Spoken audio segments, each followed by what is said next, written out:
મોટા સમાચારની વાત કરીએ। રાજ્યની મહાનગરપાલિકાઓમાં ચૂંટાયેલા પક્ષના શાસકોનો અંત આવ્યો છે। મહાનગરપાલિકામાં અવધિ પૂર્ણ થતા શાસકનો અંત। અમદાવાદ મહાનગરપાલિકામાં વહીવટદાર તરીકે અગ્ર સચિવ મુકેશ કુમારને મુકાયા છે। વડોદરા મહાનગરપાલિકામાં GUVNLના MD શાલિની અગ્રવાલને ચાર્જ સોંપાયો છે। સુરતની જવાબદારી અગ્ર સચિવ મિલિંદ તોરવણેને સોંપાઈ છે। ભાવનગર મહાનગરપાલિકાની જવાબદારી સચિવ હર્ષદ પટેલને સોંપાઈ છે। ઓનલાઈન પર સંવાદદાતા હિતલ પારેખ જોડાઈ ચૂક્યા છે। જી હિતલ। જી ચોક્કસ એવું કહી શકાય કે મહાનગરપાલિકાઓની મુદત પૂરી થઈ રહી છે અને સ્વાભાવિક છે કે ત્યાર પછી ચૂંટણી જાહેર થાય અને નવી બોડી ન ચૂંટાય ત્યાં સુધી વહીવટદાર મૂકવાની ફરજ પડી છે। એ અંતર્ગત જોવા જઈએ તો અમદાવાદ મહાનગરપાલિકામાં વહીવટદાર તરીકે અગ્ર સચિવ મુકેશ કુમારને મૂકવામાં આવ્યા છે। તેમને અમદાવાદનો અનુભવ પણ છે।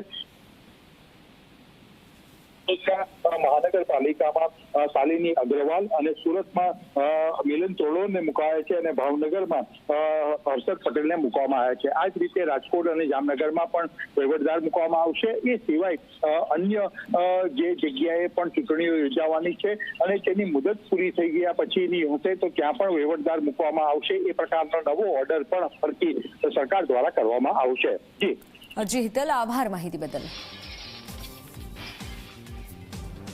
તો રાજ્યની મહાનગરપાલિકાઓમાં ચૂંટાયેલા પક્ષના શાસનનો અંત આવ્યો છે અને હાલ વહીવટદારની નિમણૂક કરાઈ છે। મહાનગરપાલિકાઓમાં વહીવટદારની નિમણૂક કરવામાં આવી છે।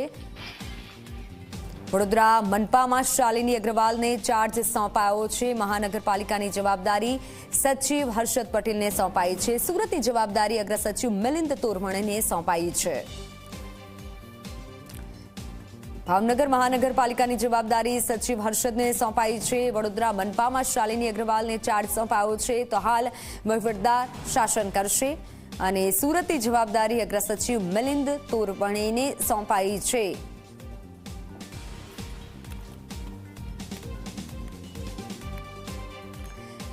GUVNLના MD શાલિની અગ્રવાલને ચાર્જ સોંપાયો છે। આ તરફ સુરતની જવાબદારી અગ્ર સચિવ મિલિંદ તોરવણેને સોંપાઈ છે તો અમદાવાદ મહાનગરપાલિકામાં વહીવટદાર તરીકે અગ્ર સચિવ મુકેશ કુમારને મુકાયા છે।